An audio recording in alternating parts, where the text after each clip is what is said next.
Hi, Jonas Kane here, and welcome to Positivity Now. Today's magic word is opportunity. The 19th century poet John Greenleaf Whittier, in his poem entitled Maud Muller, said that of all sad words of tongue or pen, the saddest are these, it might have been. What he's talking, of course, is about missed opportunity. And it reminds me of the joke, knock, knock, who's there? Opportunity. Opportunity? That's impossible. Opportunity doesn't knock twice. That's the thing about opportunity. You never know if you'll get the same chance again. Today's guest knows all about opportunities, and he's here to share with us his story. Peter, welcome to the show. Thanks, Jonas. Thanks for having me. Oh, you're welcome. I'm glad that we had the opportunity to have you on the show. I am as well. It should be a good time. So, the question of the day is, Peter, who are you and what has been your experience with positivity? Oh, that's a loaded question. I think positivity, well, I guess I should start with who am I. My name's Peter Sauriol. I live in Monson. I'm on the school committee. I work as a human resources professional, and I like to think I'm an all-around great guy. Well, I've known you for a number of years, and I can say with authority, he is an all-around great guy. So that's who you are. I mean, you do so many things. Human resource professionals, school committee. I mean, you're a young guy. How have you done this all in this short amount of time? Well, I think you know, like you said, the word of the day, the magic word is opportunity. It's all about you know, looking, seeing what opportunities are out there, and really taking advantage of them. You know, if you see something that you know might be something you want to do, you got to explore it. If you know have a job opportunity you're not sure about, which happened for me, I had a job that was a stretch job for me, and I was like, well, what the heck? I'll apply for it, see what happens. You know, next thing I know, I'm offered the job, and I'm starting to work at this pretty high level job out towards Boston. So. You know, I think it's really just about seeing what's out there, keeping your eyes open, and you know, always being open to opportunity. I like what you said about the stretch job, the idea that, you know, instead of just staying comfortable with the way that you've been doing things, the way that things are, in order to grow, in order to achieve more, you have to stretch yourself a little bit and do things that perhaps you weren't entirely convinced you could handle at the first go. Yeah, absolutely. I mean, it's the same thing with the school committee. I first ran for the school committee when I was 20 years old. 20 years old. I graduated from Monson High School 2009. You know, it was I think April 2010. And I came home from school, either school work. I was going to school and working part-time. And I came home, and my mom had just been to a meeting, and the town pool was a topic of conversation. They were talking about needing to close it down to save money. And you know, my sisters swim, and so my mom was concerned and had some thoughts about it. And so I was like, Mom, you know, the school committee seat coming up, you should run for it. And she turned around on me and said, well, you should run for it. And so the long and short of it is that I did. I ended up saying, okay, well, you know, what the heck, we'll see what this is about. You know, I care about education. At that point in my college education, that's the path I was thinking I was going to go into, in education. And I had always been fond of, we'll say, politics and you know, philosophy, we'll say, and really how they tie in. So for me to go for the school committee seat, it seemed to be like an experience, an opportunity that would kind of give me a little bit of experience in both those fields, but in a different way. So I went ahead, I did a write-in campaign because it was after the deadline for the papers, and there was actually another candidate who also did a write-in campaign, and I ended up winning by, I think it was 6 votes or something like that. Wow. And I, you know, I was kind of the mindset like, we'll see what this is about. It's you know, I'll say it again, an opportunity, and we'll see where it brings us. And here we are 6 years later, and out of the last 6 years, I've been on the committee 5 years. In this most recent year, I served as the committee chairperson, which was a pretty cool experience. Again, as a mid-20-year-old, most people in this I'll say field, in this role, are people who have kids and are farther along in life. So it was a different perspective, and it was a great opportunity for me, for younger me, especially when I started, to get that real world experience dealing with other people and dealing with some issues, high level issues, budgets, things like that. And that really helped me set me up for the career that I ended up pursuing. That's fantastic. As you were talking, I was struck how you're taking your own natural sort of talents and strengths and coupling them with things that you're passionate about, and in finding by combining those, you found this opportunity to grow from a very young age. I mean, you were 20 years old, and I think I remember you telling me once the story about how you went to a convention and they gave everyone there a drink ticket. Can you tell us that story? Yeah. So my first year on the committee, when I was 20 years old, I just turned 22. The election at that time was in April. My birthday is in March, so I just turned 20 years old. That following November, every November, they have a big conference of all the school committee members and the superintendents in the state down at the Cape.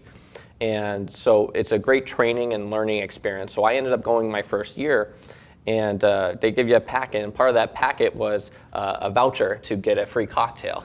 And I'm 20 years old, so obviously, I'm not old enough to have alcohol. So it's just kind of one of those funny things that happens, because they don't expect a 20-year-old to be on the school committee or a superintendent or at this type of event. So it was it was really cool to be there around all these people, especially the superintendents who are farther along in their career. Most of them have been teachers or principals before, and now they're kind of at the high point of their careers as superintendents, and just being around those people. I find a lot of the time, opportunity presents itself by the people you surround yourself by. And so that was a really cool experience. That's fantastic. So I take it you didn't take the opportunity to get that cocktail. No. Maybe a different point in my life, but no. I just thought it was funny. I think I held on to it too, just as a token, like bring it back, like look what I got. I like what you said about being influenced by the people that you're surrounded by. It's often said that who you sit at the dinner table with is more important than what you actually eat, because that's more important to your growth as a person. It will contribute more to a positive life. Now, I'm struck. I see you're wearing a shirt from Hard Rock Cafe, and where is this from? Osaka, Japan. Did you get this in Osaka? Well, technically, I didn't. Okay. So there's a little bit of a story. So I did go to Osaka, Japan, and my dad traveled a lot when I was younger, and he went to all these Hard Rock Cafe and would give me the shirt to bring back with the different places. So when I went to Japan as an opportunity, sounds like a great opportunity. I was there for 17 days, and one of the things I wanted to make sure I did was get a Hard Rock Cafe shirt, and so I ended up getting a Hard Rock Cafe shirt. And and for whatever reason, it slipped my mind. I get back to the United States, and I realized it didn't actually say Osaka anywhere on the shirt. And so the guy who I was staying with, who was a friend of my father's, I was like, hey, can you get me an Osaka shirt and mail it to me? So technically, I didn't get this in Japan, but I got it from Japan. I see. Okay. Yeah. So you did go to Japan though for 17 days. 17 days. How did this opportunity come up? So that stretch job I had mentioned to you. So I actually had an experience in my life that wasn't the greatest experience, and because of that, things with this job and me commuting out towards Boston really wasn't working out. So I found myself with plenty of time kind of reevaluating where I was in life and what I wanted to do, and the situation that I had found myself in. And I really said, you know what, I need to go somewhere. I didn't have any set place in mind. I was just like, I need to go somewhere. Life is short, nothing is guaranteed, and I just needed to go somewhere. I didn't know where I needed to go, I just knew I needed to go and do something. So I ended up getting my passport, and I had a couple different places. I was looking at Brazil, at Australia, Europe, and I ended up settling on Japan. A big reason because, as I mentioned, my dad had a friend, a business friend that he had met over the years from his business travels who's Japanese, and he lives in Japan. And I had met him numerous times when I was younger. He'd come to the States and gone to Red Sox game with him, and so I knew him fairly well. So I had the opportunity to stay with him, which saved me a bunch of money on living, and I had my own tour guide. So that was an added bonus. So I ended up choosing Japan. It was a very long flight, but it was worth every second of it. And I said, if I'm going there, I'm going to make it worth it. It's a long flight. I'm not going to go there for like a week. I'm going to make sure I get my money's worth, so to speak, on the flight. And so I stayed for 17 days. I did tons of stuff. I visited Osaka, which is where I was kind of at most of the times with my friend Toru, who was my host, and went to a baseball game. Totally different experience than a baseball game here. Really? I climbed Mount Fuji, which was I don't want to say life-changing experience, but it was a fantastic experience. It's 14,000 feet up. The altitude sickness comes into effect. Did you get sick on? Oh yeah. So everybody. I was in a group. I was in a tour guide for this group. I said, I'm in a foreign country. I don't speak the language. So I wanted to go on an English-speaking tour. I'd done that, and so the group I was in, I became pretty good friends with all of these people from all over the world, which was a cool experience in itself. And so as we're going up, you get a headache. It doesn't go away. So once you get to a certain altitude, you just nonstop headache. They have oxygen canisters you can use, so we were using that, but the headache still kind of persists until you go back down. And so we actually stayed overnight. I don't remember what the altitude was where we stayed, but we stayed at one of the, they have say huts or whatever all the way up the mountain. And so we stayed at one of them overnight to help us acclimate. And so we got to the top, and I'm kind of hungry, just hadn't really eaten too much, and my stomach's bothering me, and we're hiking. We get to the summit, and it's an inactive volcano, and so we're at the summit, but we actually have to walk around the perimeter to get to the true high point. So we're doing that. We're about 400 feet from the high point, and all of a sudden I get sick to my stomach, and I hurl over the edge of the mountain.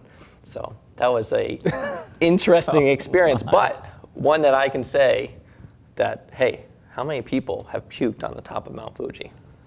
I don't know how many. I don't know either, but I'm one of them. And I know you. I know one of the people. You know one of the few people who have puked on Mount Fuji. And now all of you know the story behind absolutely. the man who puked. And I was the only one too. It wasn't anybody else in the group. I was you were the only. I was the only one who puked. So it wasn't like this is a And so and it was great though. They were all like checking on me and like, oh, are you okay? Okay. And as soon as I let it out, I felt great again. It's just one of those things. Altitude gets to you, it messes with your head, messes with your stomach. Sometimes you just got to throw up. Sometimes you do. And then you just buck up and keep moving. And it was funny too, because the tour guide was, she was like, are you okay? Do you want to go back down? I'm like, no, the summit's right there. I came all this way. I'm going up to the summit. You're seizing the opportunity. So I was not passing up on it. I might have crawled. I still would have kept going up to that summit. So that is cool beautiful. I love your whole story about in every facet of your life, you're seeking these great opportunities, how you took a potentially negative experience, with the whole job thing that wasn't working out, and you took that as an opportunity to make your life better by going on this perhaps once in a lifetime trip. Yeah. Right. So that's just incredibly wonderful. So I suppose the question I have is, do you believe then that seeking all of these opportunities has led your life to be more positive, to increase positivity in your life?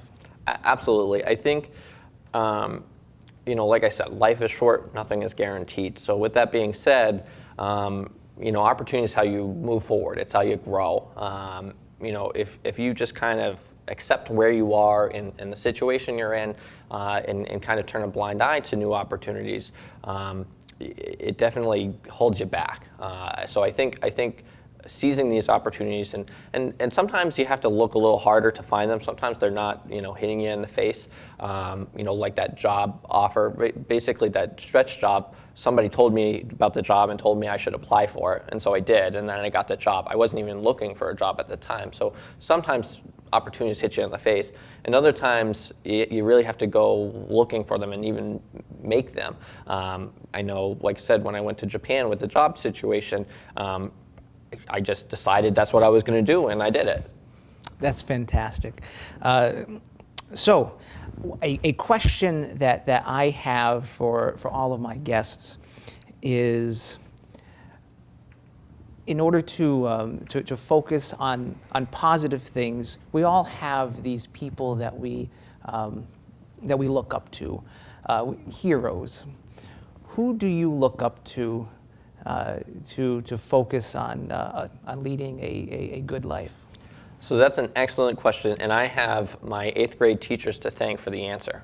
I'll tell you why. Because in 8th grade, we had a project, and I think they still do it. It was called a hero project, and you had to pick somebody and do a research project. It was a cross-curriculum activity on who your hero was.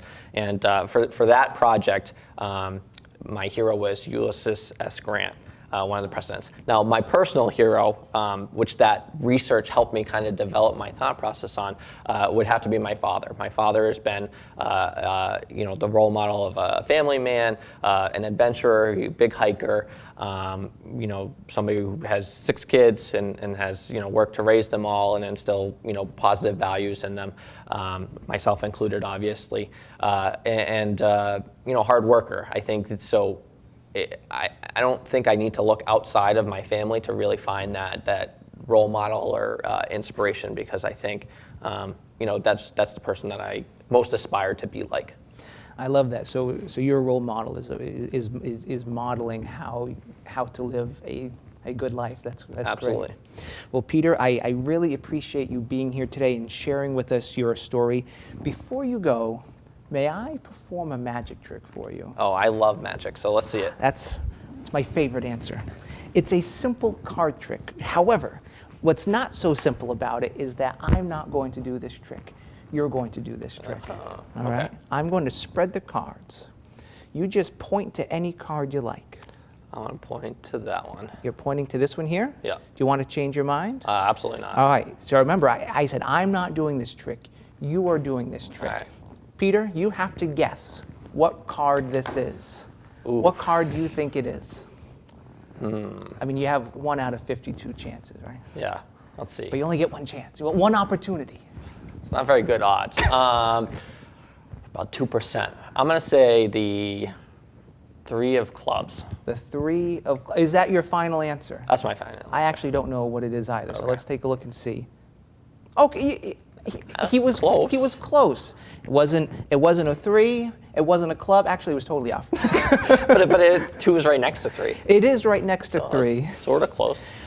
But this is the idea. Even when life doesn't work out exactly as planned, what do? We seek opportunities anyway. We make the most of the opportunity. So we're going to use the 2 of diamonds to do another different type of trick. Okay. We're going to give it a little bend. We're going to bend the 2 of diamonds. The 2 of diamonds goes into the middle of the deck, right? Watch close. All we have to do is wave the magic. Wave your magic hand, Peter. Like the sound effect. Oh. 1 card just jumped to the very top of the deck. There it is. The 2 diamonds. 2 of diamonds. How did you do that, Peter? Magic.